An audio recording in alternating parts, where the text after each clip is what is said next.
going to jump in quickly into just an overall discussion on policy. We might have had some of our team drop off the line as we stretched a little bit long, but as I kind of mentioned earlier, we don't want to kind of cut short any of the conversation that kind of needs to happen. And it's kind of fluid, and we're running through that stuff right now. So we'll bring forward if anybody wants to raise their hand and have any conversation related to policy. I think we just went over kind of some of those questions right now, or maybe even some of those solutions. So if anybody wants to raise their hand and jump in as part of this policy political discussion, we had a couple of people that tentatively agreed to join in. Some of them came in and dropped back out. So we'll just again keep it kind of fluid. If anybody has any questions on the policy side, just overall questions in general, we can kind of keep it going. So anybody? I think I have Gabby here that has a question real quick. Okay, let me see if am I muted or not. You're good. All right. Well, thanks. I don't know exactly what you mean by policy. I have ideas on collaboration internationally, only on my focus interest, which is to simulate what Laguna Salada and the Salton Sea contribute to convection of larger rainfall systems. And that's a study that's now, or an area of study that since 2012, the European Commission has taken an interest in. And so I've been tracking who around the world would also take an interest in in this area's scientific study and simulations to help politicians understand what could be lost by letting these inland lakes dry up, as well as what could be gained, and monetize the difference between just letting it go and investing a little in order to get ultimate rainfall benefits, for example. All of that could, as Mr. Mapes was saying, be recognized in the global carbon accounting, as well as the UN just declared this the decade of ecosystem restoration. So they would certainly appreciate those intentions and actions here. So when it comes to policies, I track, that kind of science and those kind of people and climate action. Were you thinking of more along the lines of Mexican policy, or what did you mean by? Yeah, we had an open invitation to many different people, many different individuals. Some of them were able to stay on, some of them weren't. But you know what's even better than that? Because you just kind of inspired an idea is that maybe we just go through the different people that are on the call and just like you did, bring about your perspective overall. Because like you're mentioning, what Dan eloquently described is a facts-based approach, and that's kind of what we were taking forward to the State Water Board. Is simply looking at the facts will tell you many answers. So if you have anything to add to that, Gabby, we're just kind of overall talking and just kind of getting insight on what you think about policy. We did invite different political agencies and officials from different agencies, but they can jump in and talk if they'd like to, or any individual can talk about their thoughts. Well, we, Dr. Mitchell, who you had on the panel earlier, as well as Dr. Brand, had a hearing by Senator Hueso, whose district is California along the southern border, including part of the Salton Sea. So of course he was interested, but it's a longer process to write a bill for funding, say, of a study. So he suggested that Wade Crowfoot listen to the same thing, but more. What was interesting, and what I believe, this is my takeaway from all of this, is that visualization and will give politicians and non-scientists a much quicker grasp of the results of these studies than talking about the science behind them. You do this, you'll get this. You do this, you'll get this. That can be done, that can be visualized quickly, much more clearly in a way than telling about all the science behind it, even though the models that create those results are based on science. The visualization is an under-recognized importance to getting politicians to act on all of this. Well, that's a great point. Dr. Branch and Mitchell, they have a way that you can move the model around. It's not a static study of just one element. As he showed it with us yesterday, here's a new farm. He put that farm in and was able to change the model. So it's a more dynamic model, which also goes back to what Dan Mapes just said. Like, you can have the information that produces the results, and it's not just do an environmental study of a North Lake in a static form, do an environmental study of a perimeter lake in static. It's that and that and this, and all of those show the results. And then you can add to that model over time. So it's more real-time modeling rather than static modeling and static information. So I think that's an eloquent way to put that. Yeah, he put it himself. He said, I love the fact that I can just move mountains around, and get different results, given that the model, the scientific model, will tell you what would happen if the mountain was over here or gone, or if you add more moisture to a system. And that's what they didn't really have in 2012 when the European Commission was first convinced of natural water production capabilities when you add, say, plantations and so on. Yes, they were convinced and they were shown by studies, but nothing in the way that they could now be shown around the world with modeling such as Dr. Branch's. Yeah. So absolutely. That's pretty much what I'm getting really excited about, is to engage the visualization components. Absolutely. Well, thank you so much for that, Gabby. Andrea, did you want to jump in? Maybe we could go through the list. I wanted to show a quick video from what was just described. We'll do that after Andrea kind of just talks briefly. I guess it would be better because it's Friday. Why don't we just start the wrap up and start the music chat, because that's going to be a little bit funner than us trying to fit everything into a timeline. So let's do the wrap up discussion right now.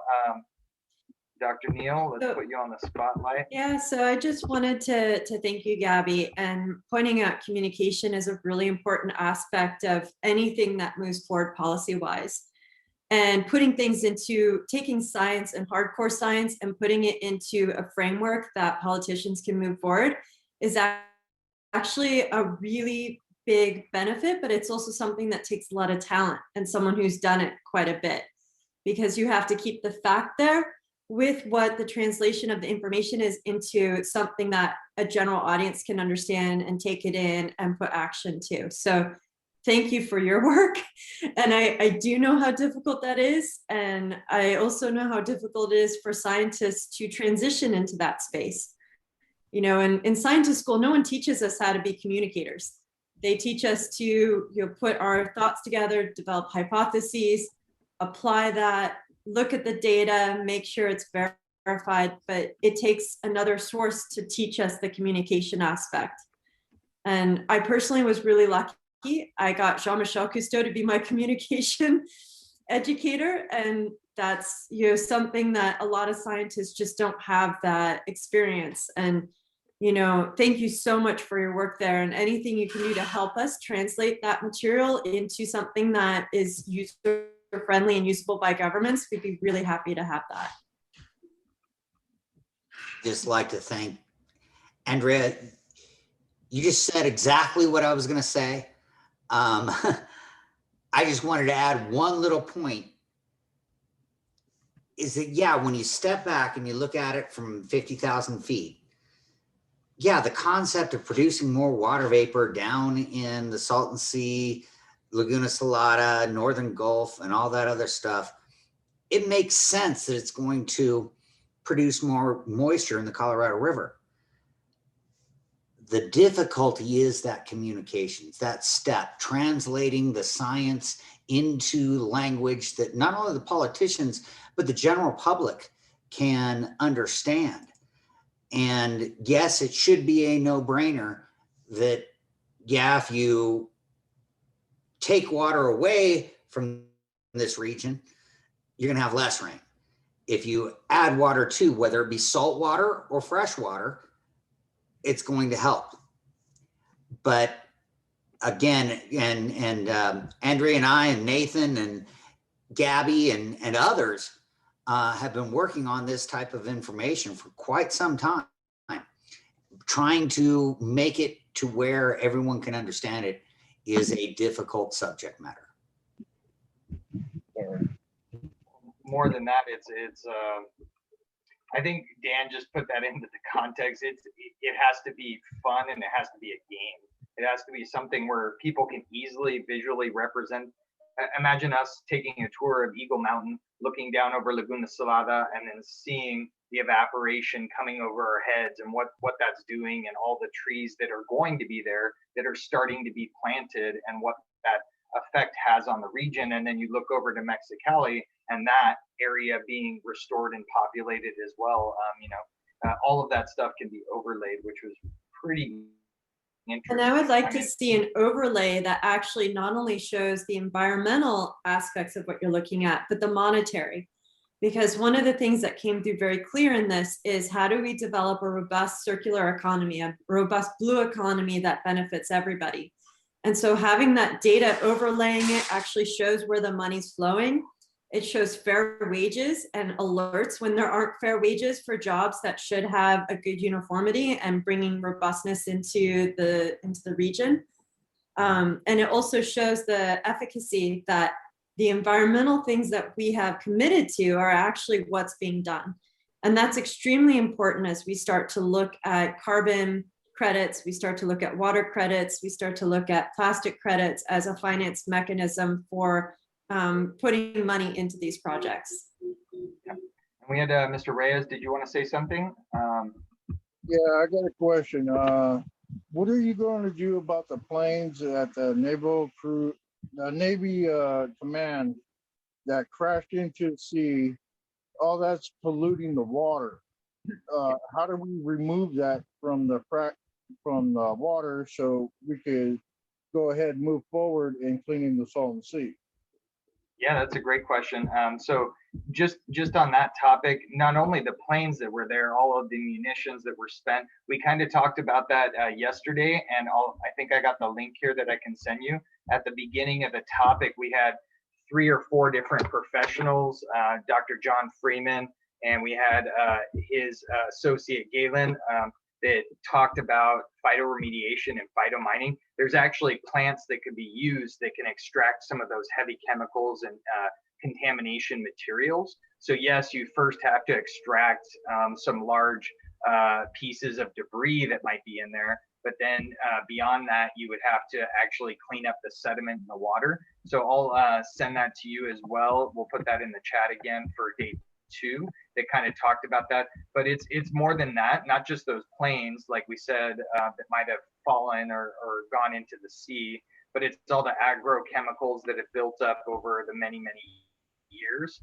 All of that is highly contaminated as well, but it is kind of encapsulated right now. So that just needs to be addressed in certain ways. You have to address that on a per particulate basis. The Navy base is another conversation that would have to be cleaned up in a very similar way, plant species and different things of that sort.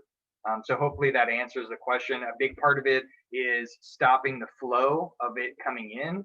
And we talked about that briefly with Alamo and the New River yesterday.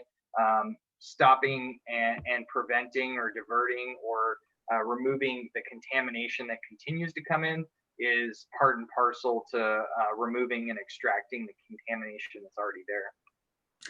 As a second sort of basis for doing that, if we do build a salt sink, flows will replace water evaporated from the salt sink. Things like those heavy metals, anything suspended in the water column will be moved into the salt sink. It will eventually be essentially encased in salt, much like we encase nuclear waste in salt mines.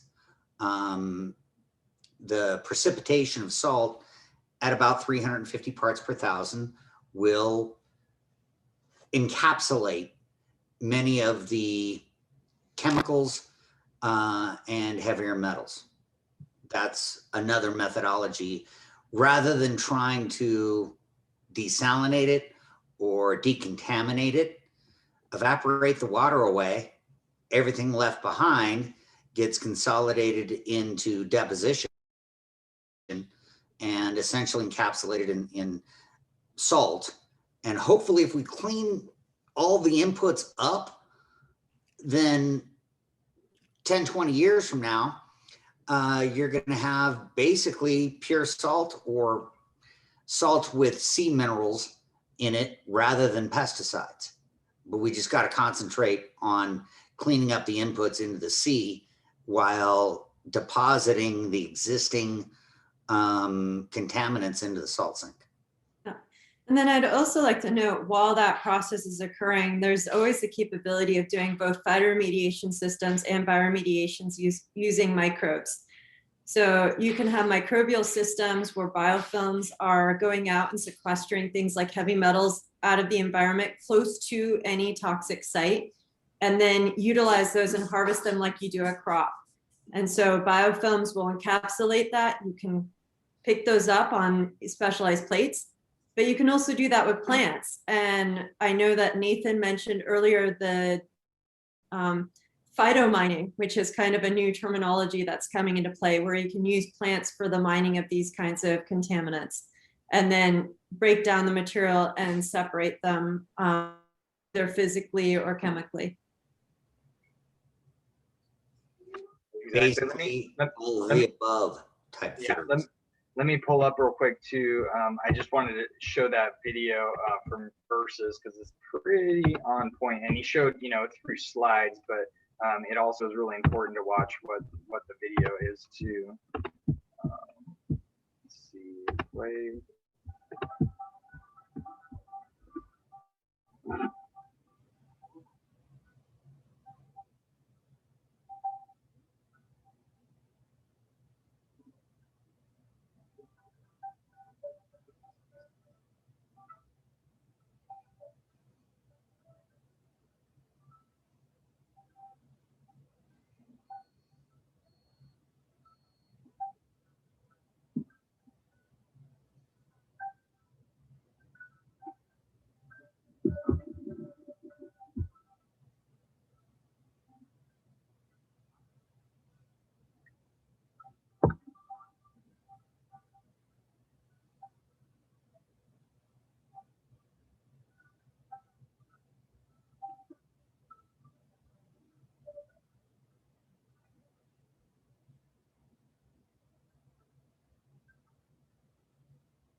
That was pretty interesting, huh?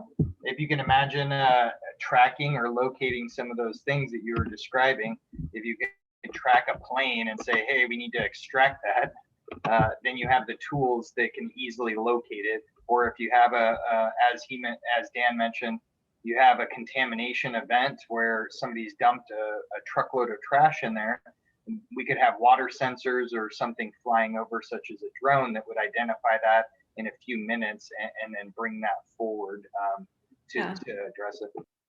There's a company called Groundswell that does vapor intrusion mapping that would be really good for something like that. And they track and trace both groundwater development and management protocols, but vapor intrusion is something that they also manage in real time, where you get that three-dimensional map of where the contaminant is coming from. And that's a process you could use for finding, identifying, and locating areas of toxic events.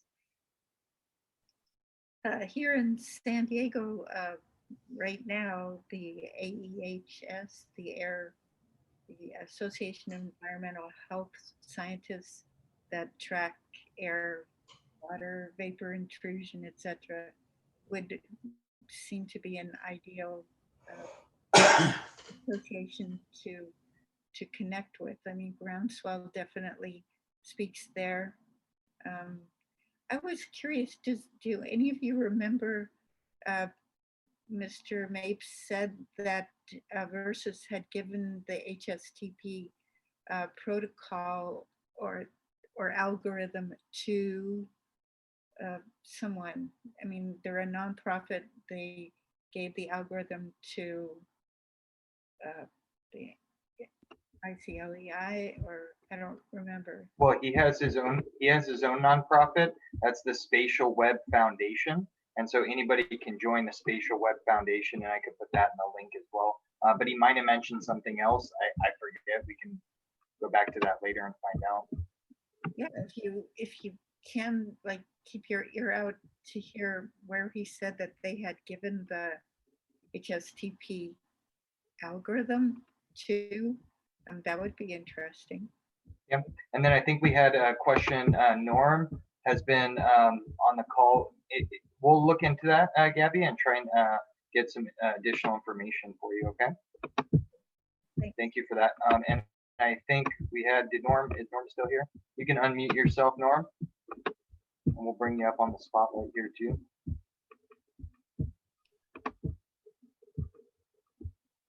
A question I have is, how do you move from a competitive environment to a collaborative environment without somebody having to make the decision as to which of these multi-approaches to a given problem is to be the one you're going to use?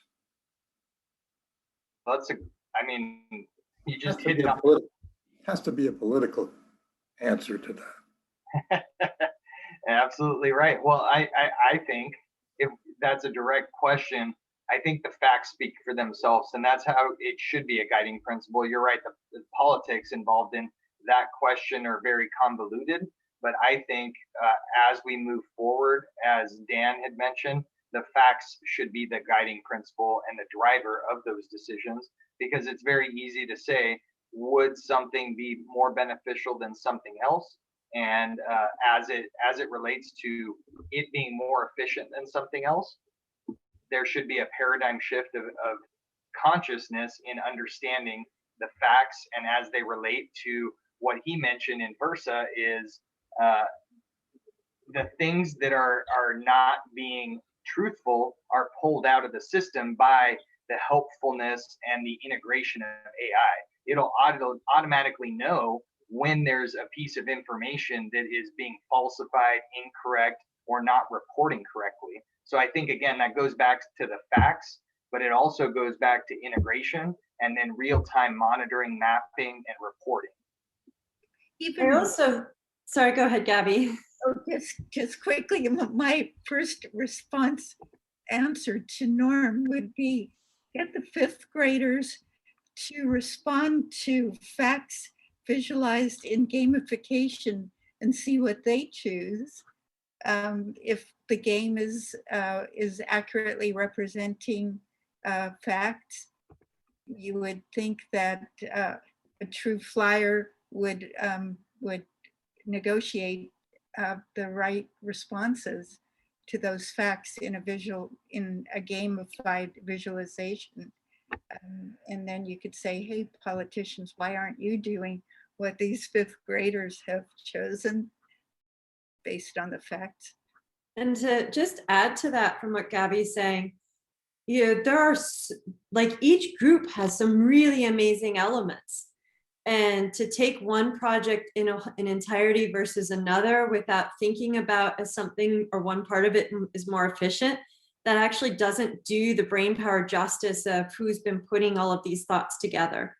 And so I like the idea of taking that and playing with those different ideas and seeing which integrative approach actually has the most benefit. Can I give you guys an example real quick? Me and my partner, Aaron, we started this company and said, we're going to make algae systems and algae enclosures, and that's going to be our way to remove and treat water quality. And then I look over and see the floating island system, and then I see his Leviathan system. So a floating island itself treats a certain amount of water, right? It has maybe, a gallon treated per day, or whatever the metric is. And then you have the additional element of a Leviathan system, which that's a fancy way to say they had a water pump that was pulling water in and dispersing it through the matrix of the floating island system through their root structures.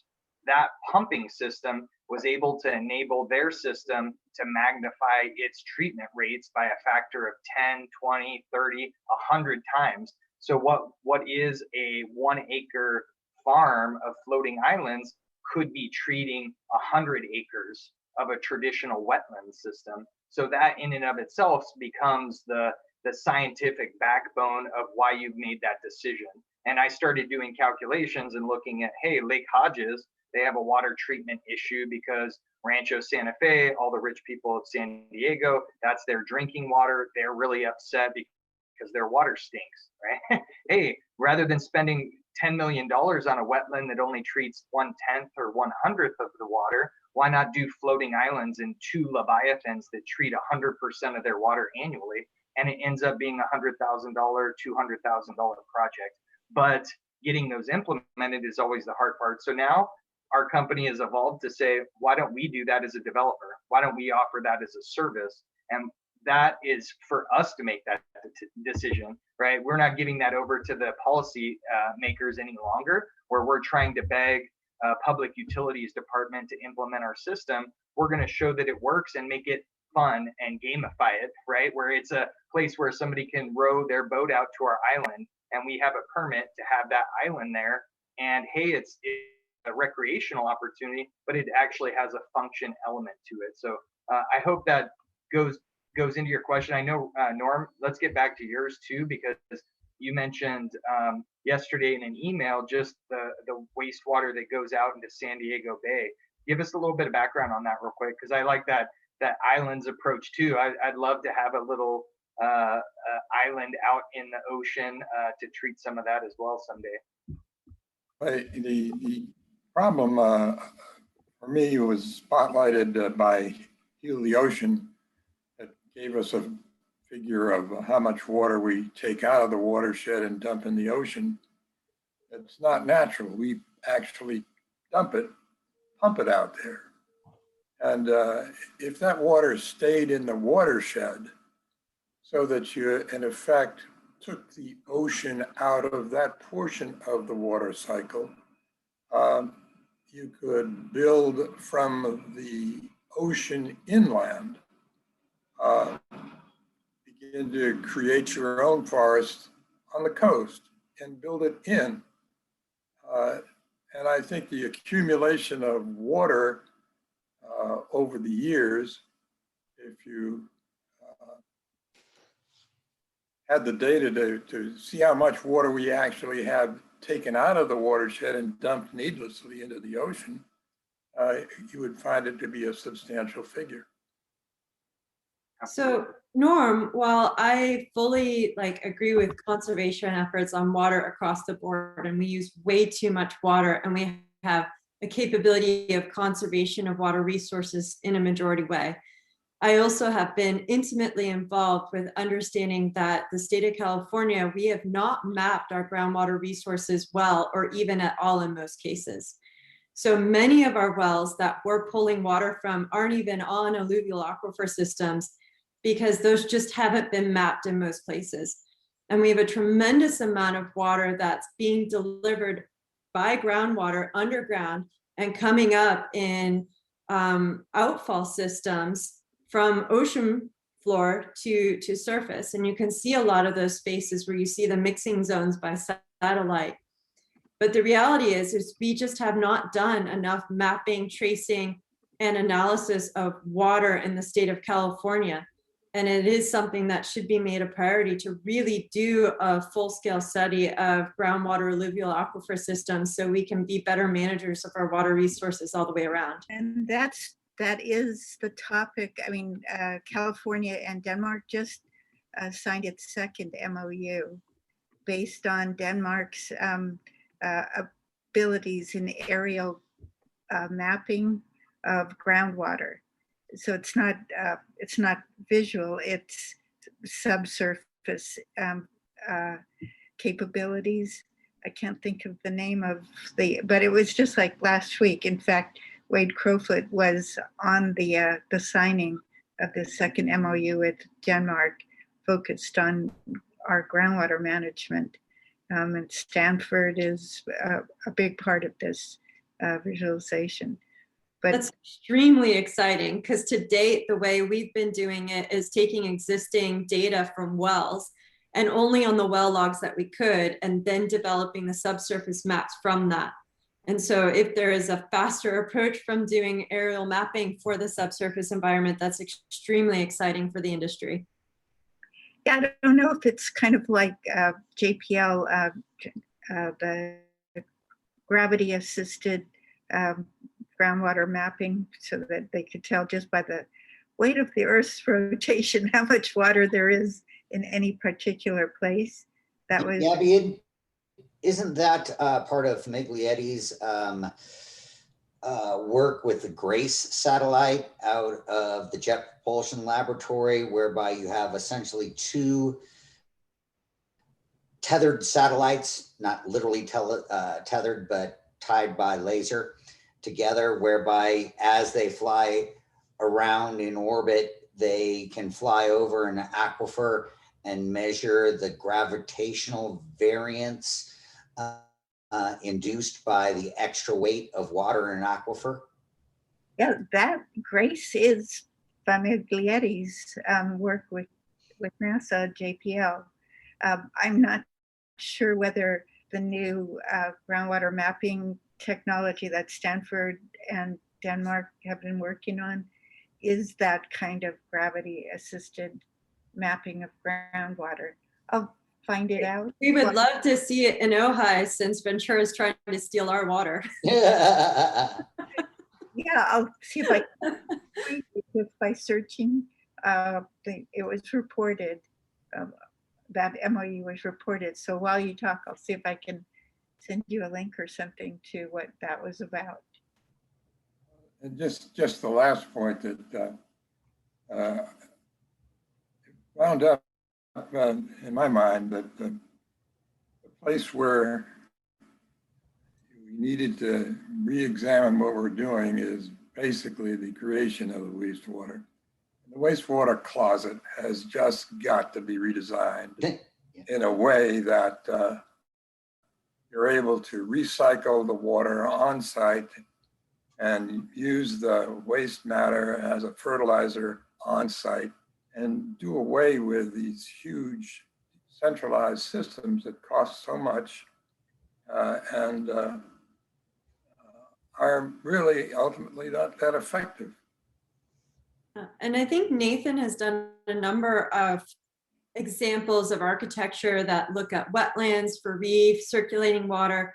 There's a number of bioremediation systems for recirculating water, not only for aquaculture, but for mariculture practices inland. There's a number of phytoremediation systems that also are doing it. And Ethan also pointed out earlier today a really cool technology process for this that's that doesn't use the chemical processing for recirculating of water. So I think in this accumulation of talks the last few days, there's been some really good nuggets of people who are all working in that space, and integrating the technologies or the methodologies together can be really impactful for the region, so that water can be just recirculated and reused over and over again. But then somebody comes along and says toilet to tap and destroyed that whole concept. Yeah. You know what they did? You know what they did, Norm? They had a piss poor marketing campaign manager, right? Or somebody just out of the blue was like, oh yeah, that's what you're doing. So it's always that's a multi-pronged approach, right? It's not only the marketing aspect, it's the education. So somebody should have come out straight ahead of that game and said, this is a game changer. And it took that whole project collapsing to then come back as the Pure Water project that is in its second phase right now of permitting and development in San Diego. But it is a system that can be effective. Now what we displayed in this group is there's other systems. A floating island is just as effective, just as efficient, but much less cost than some of those mechanical systems, as well as what Dre just mentioned, the blue boson systems. You know, it's less cost, less impact, less environmental, less chemicals. You know, across the board, there is new technology, and it's a matter of displaying it and doing demonstrations of it.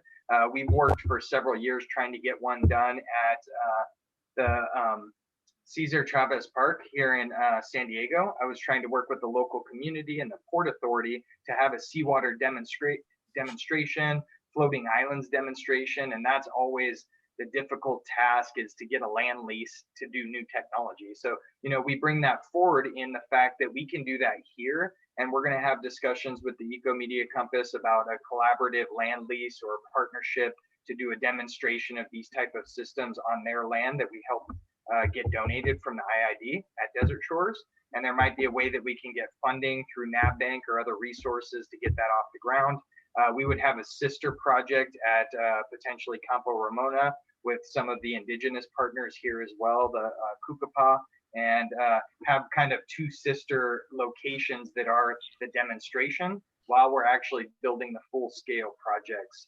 But those are critical. Getting the demonstration and having a visitor center where people can come and interact with it, and it's not a toilet to tap project. It's more like, this is the highest end science, education, and visitor center, and it happens to be at Desert Shores, and you want to project the ability to have high-end architecture, a quality development that projects the future. And so, you know, that's in some of our renderings that we were sharing earlier with Desert Shores Phase 1 and Phase 2, and happy to share those again. But you're absolutely right. It needs some branding, and it needs to be a little bit more equitable and accessible than visualization of a toilet. Again, John Todd's design, not your John Todd, but his dad, who designed the system in Ipswich, Massachusetts, which is still running.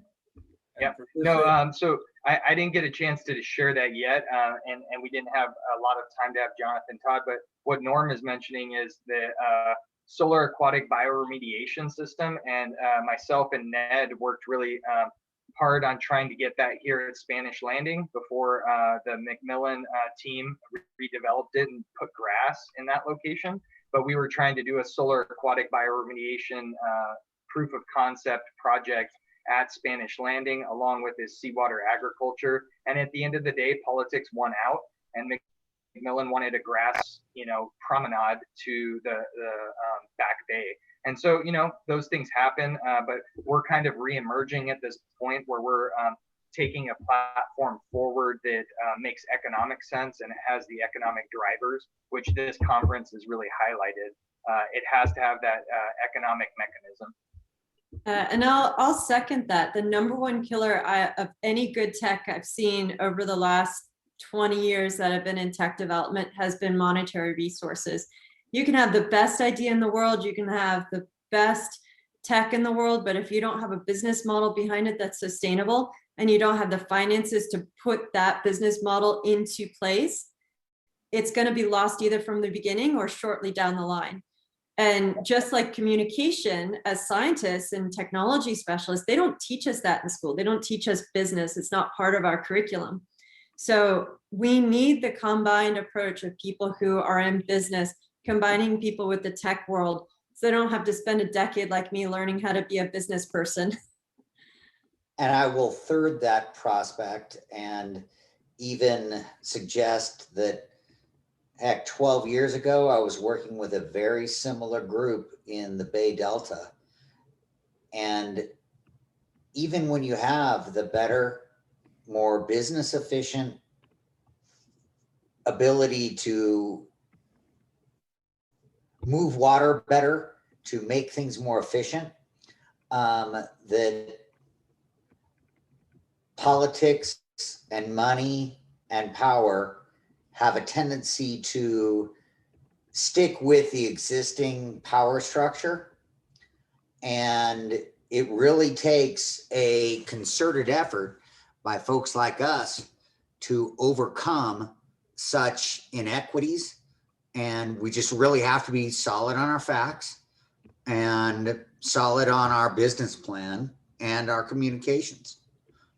But yeah, Norm, I very much agree that the toilet tap versus some of these other technologies that are now coming out and being proven is there's too much water that goes out through San Diego, through LA, through a lot of other places. And we need to mitigate that in some method.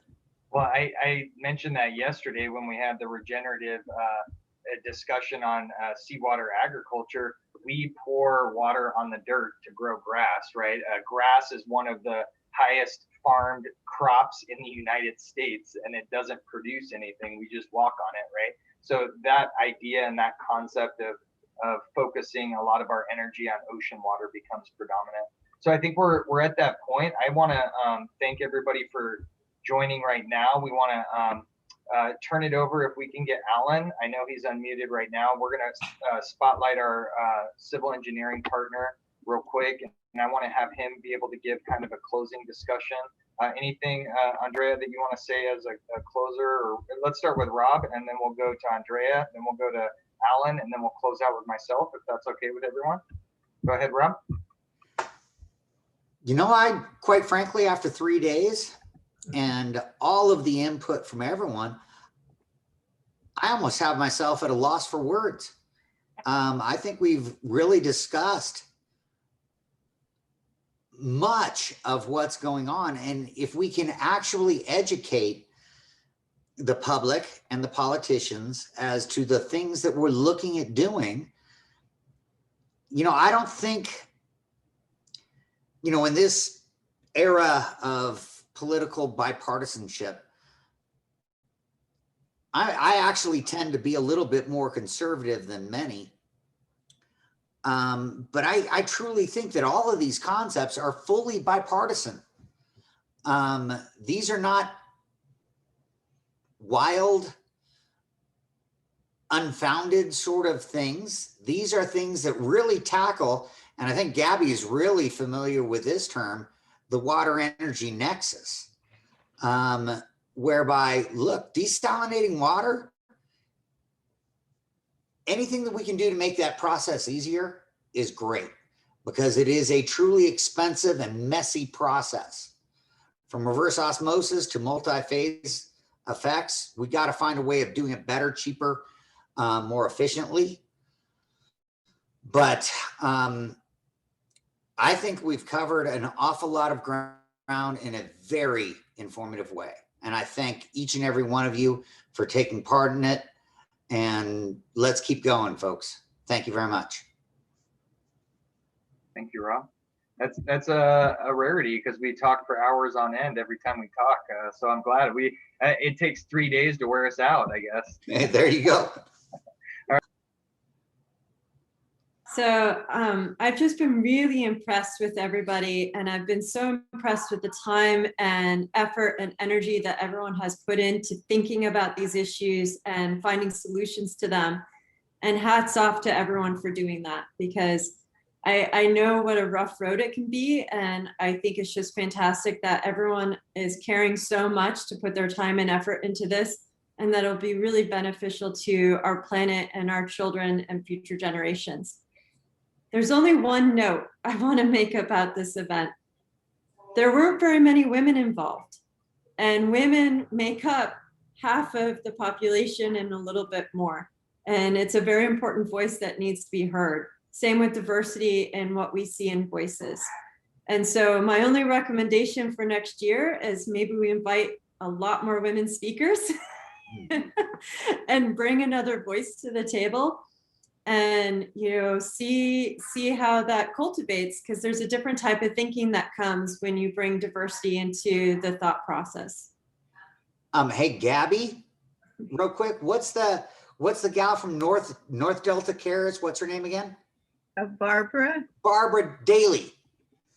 Thank you for reminding. She worked on with Gabby and I on, what was it, 12 years ago, Gabby? I guess so. It was a long time ago, working on similar projects in the Delta. She is a very strong voice. And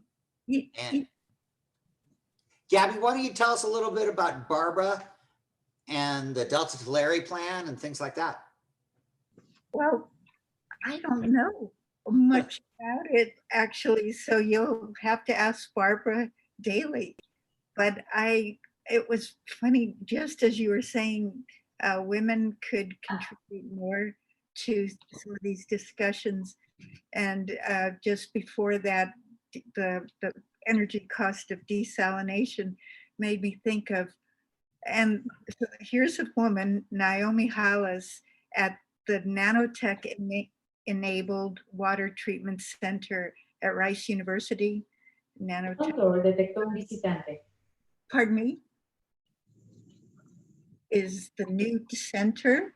Naomi Hollis and her co-director is just coming to San Diego to tell us what she found with cheap plastic lenses added to desal membranes. It increases the heat, kind of like kids holding a magnifying glass in the sun. Increases the heat and irregularly, and it enhances the desalination energy. It cuts the energy needed for desalination in half. So she's one person that is kind of at the intersection of water, energy, nanotech, desalination, who I'd really like to engage, especially because the idea of having containerized systems, and Newt has containerized systems for treatment. That would be great to have moved around Mexico, moved around the Tijuana River shed. Wastewater certainly could be treated at 1/10 the energy footprint of a chlorine-based wastewater plant. And we need to reuse water. Okay, that is, I'm done gabbing, but I definitely would like to engage Naomi Hollis at Rice University. That's a fantastic suggestion. And, I think we should all think about a colleague of ours that really is interesting and send some of those suggestions to Nathan. And, we all know someone, right, that is doing amazing work, because we ourselves are all involved in amazing work. Absolutely. And, apologies for that. It's not intentional. I myself am excited to, partner directly with you and anybody. And I wish our board was more diverse than it is. We do have a lot of collaborating females on our team, but that's kind of what we need across the board. All of our science related teams are mostly, or I should say the corporate structure of a lot of those teams are mostly male at this time. But that's why we're excited to work with agencies and teams like Bring Back the Blue, which is predominantly female. you guys have that. But I love that idea. I'm really excited because this is the inaugural event, and we're kind of setting a paradigm shift with 2021 being that year. And a year from now, there's a lot of time to prepare. Hopefully, that could be an in-person event that we can bring everybody out to. Both, I like the idea of Laguna Salada and the Salton Sea, where we can have two sister events happening simultaneously while people zoom in. We could have the in-person speakers. We can have some of the cool, crazy technology like the portal machines that Dan was mentioning, where we can have speakers from around the world portaling into our events. So it's going to be really fun over the next year. And just, I envision, and I think everybody else will, is that we'll be under construction in the next few years, and that this event is going to be a driving force there. So thank you so much, Dre, for that beautiful comment and suggestion. I agree with that 100%. You know, that's why I'm happily married. We complement each other. Is that you know, she is the other side of the conversation. It's really interesting. Laguna Salada and the Salton Sea. Let me pin it up here. I told myself I wouldn't talk about it, but there's a very male and there's a very female aspect to these projects. But we'll stop it with that, and you can investigate on your own. So thank you so much, Andrea. Thank you, Gabby, for participating. Let's turn it over to Alan real quick, because I want to bring you in. And Meg, see, Megan's in the back too. She's a part of the team. Thanks for joining in, Meg. Hi, you're unmuted now. Hi, Nathan. Hi. Thank you so much for joining the team and participating. It's been a real fun event. So yeah, I want to turn this over to Alan, because he's been instrumental in overall development of the project, and it's really equally as his as it is any of ours. And you know, his team has been devoted in this project for several years now. So I wanted to just give that opportunity. Let me see, just real quick, before we jump in there, I think we have a question. Richard, did you have a question? Oh, well, I heard mention of lack of diversity, and I wanted to say that I'm from a biracial family, that my mother's Black from the Caribbean, that my father was white, my uncle was the head of the Santa Barbara chapter of the Sierra Club. My grandfather, Marshall Bond, was also a resident of Santa Barbara. And he was also Jack London's employer in Dawson City during the Klondike Gold Rush. The novel Call of the Wild was written about my grandfather's dog.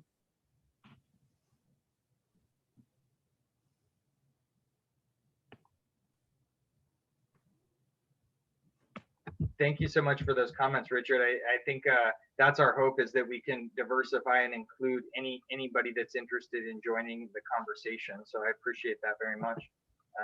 We're hopeful that we can be inclusive of all members that come and join the team. So with that, I just want to personally thank you, Alan, for all of the work that you're putting in, all of the time you're putting in. And I wanted to give you an opportunity to talk. We didn't get as much time to speak with some public representatives and officials, but really they're all on this call, or they're going to see this recorded version later. So that's the real intent of this.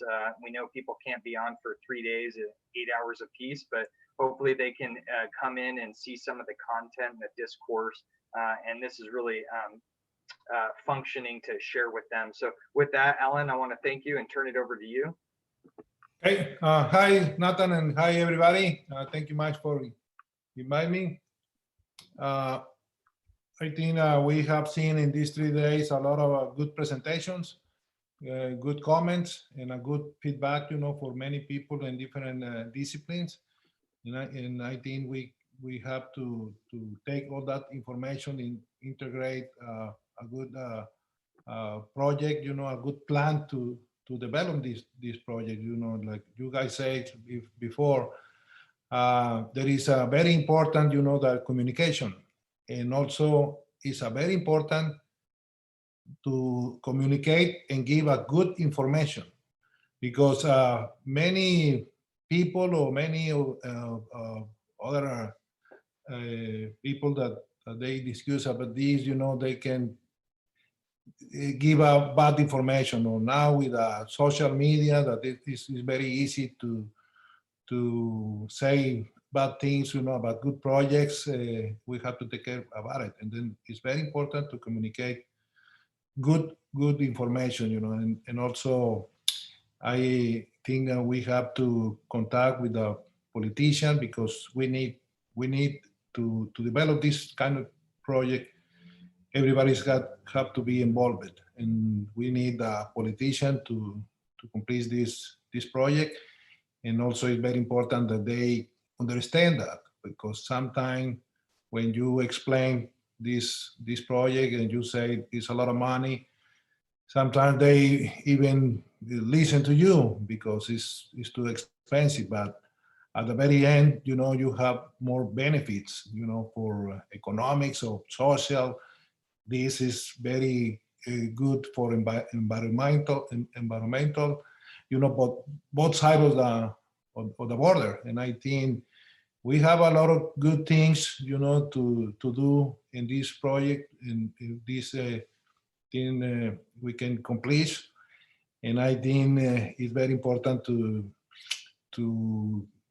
have a good communication, a good information with the next steps, that more people, we have to explain this project to more people, involve more people in this, and also the politicians we have to bring and put in the same boat to develop this project. And after that, I think this is what I want to recommend, and I want to say you guys did a very good work, to integrate all this presentation, and we have been working with this for a few years, and I think we can do start the construction in a few more years. Thank you much.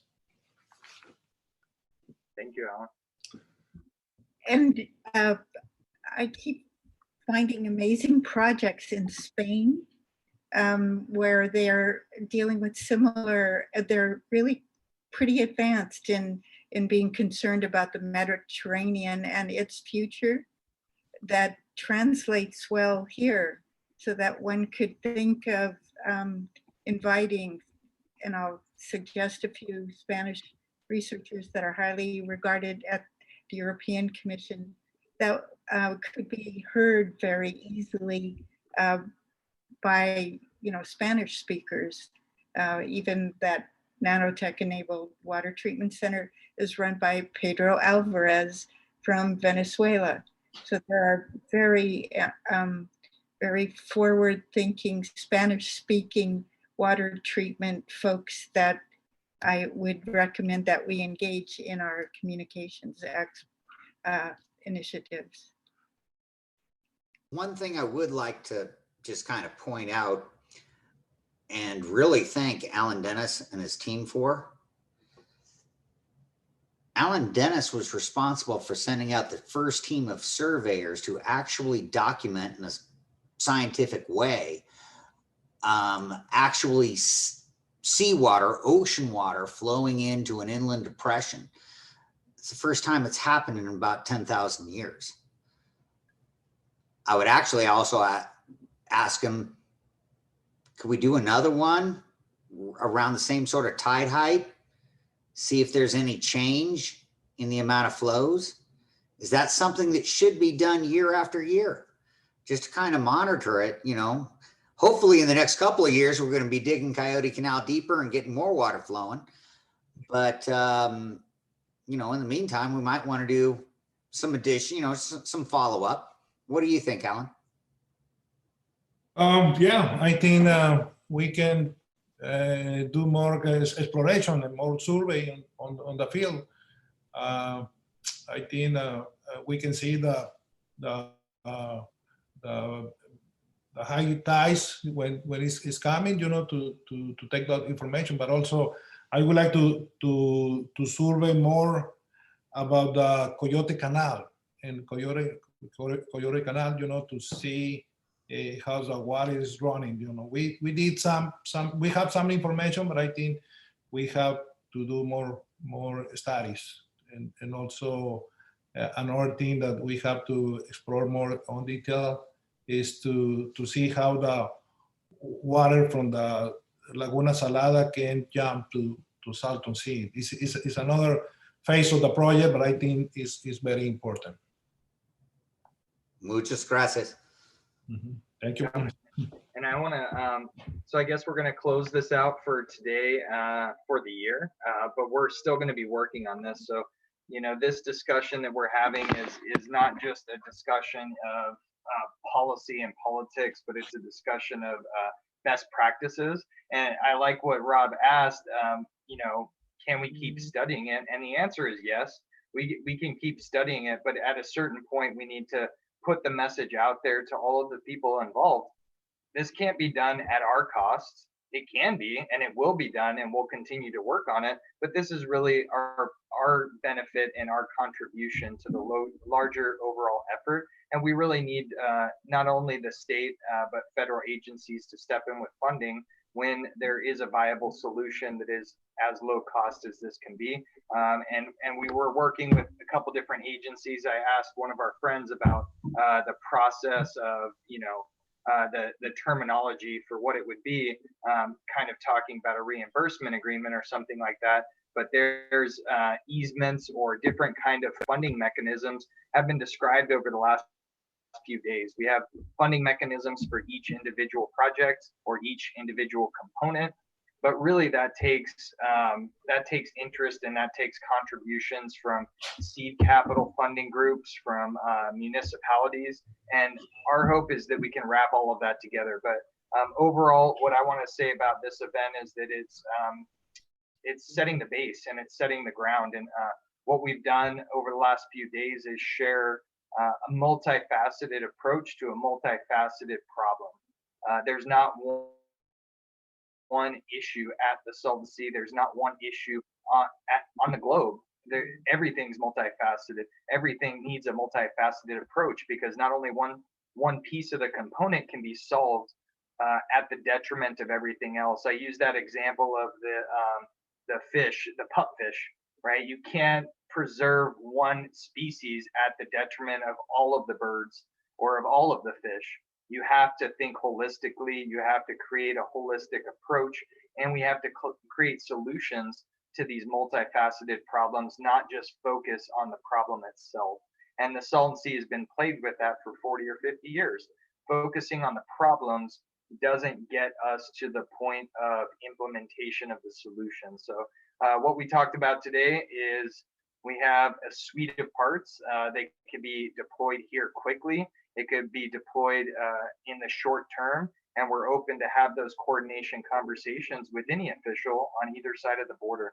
We really wanted this to be an information download so that people can come back to this repository and look at it as it relates to their project in their backyard, just as it is in Alan's backyard and our backyard here in San Diego. This is our home.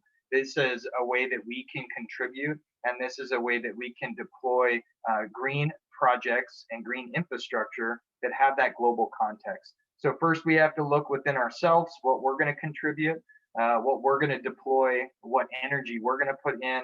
And as we deploy that energy, we are asking for there to be a match, and funding is critical. And so we're not just asking for that, we're asking for other people to participate in this team. It might be a volunteer effort right now, which all of us are working towards, but as we move forward, it's an opportunity for us to work with many different agencies. It is a public-private partnership and a binational bridge that we're building. And that's the fun part, is that we can build bridges with both sides of the border here in California and the Gulf of California and Baja, but we can also build that on a global scale where we start to work with our neighbors rather than opposition of them. Start to treat people with respect and kindness and equality rather than always being fearful of the other. So, you know, I'm really excited that we've been able to have this conference to talk about science and technology and ways to clean up the environment, but also ways to create economic opportunities in renewable energy generation. The high-tech systems that Dan was describing and Mr. Shapun Nag, all of those are just, I would say, icing on the cake. It's all part of justification and a fact-building mission. So we're excited to wrap this up. We're going to introduce one of our artists. He's going to wrap up the evening, and we're going to have we're going to have that play shortly. And that'll be a way that we can share. Santiago is with the Church of Music. We've been helping and trying to contribute to their church as well. They share and have different events in the community. So I wanted to just wrap this event up with sharing some of the inspirational music that they've prepared. I want to thank everybody. Our team, Ages Inc. We've been dedicated to this development, working alongside with Alan Dennis and his team at Ingenieria Dennis. We partnered with Blue Boson, Bring Back the Blue, and 10 or 15 other companies, as mentioned. Floating Islands West, Intrinsic Bio, Intrinsic Environmental, all of the teams that have been on this call today, we've spent a lot of time nurturing those relationships and nurturing the political relationships with all the officials. Really, when we bridge and bring everybody to the same conversation, that's when we can start getting projects done most efficiently. And that's when we deploy this on a global scale. So I want to thank everybody for joining us. I want to thank all the people that are out there listening. We're really trying to build that green army together of using science as our guiding principle and building the future that we want to inhabit for ourselves and our children. So thank you so much. I'm going to turn it over. Let's hear some music and wrap up this day. And thank you so much for hosting and participating.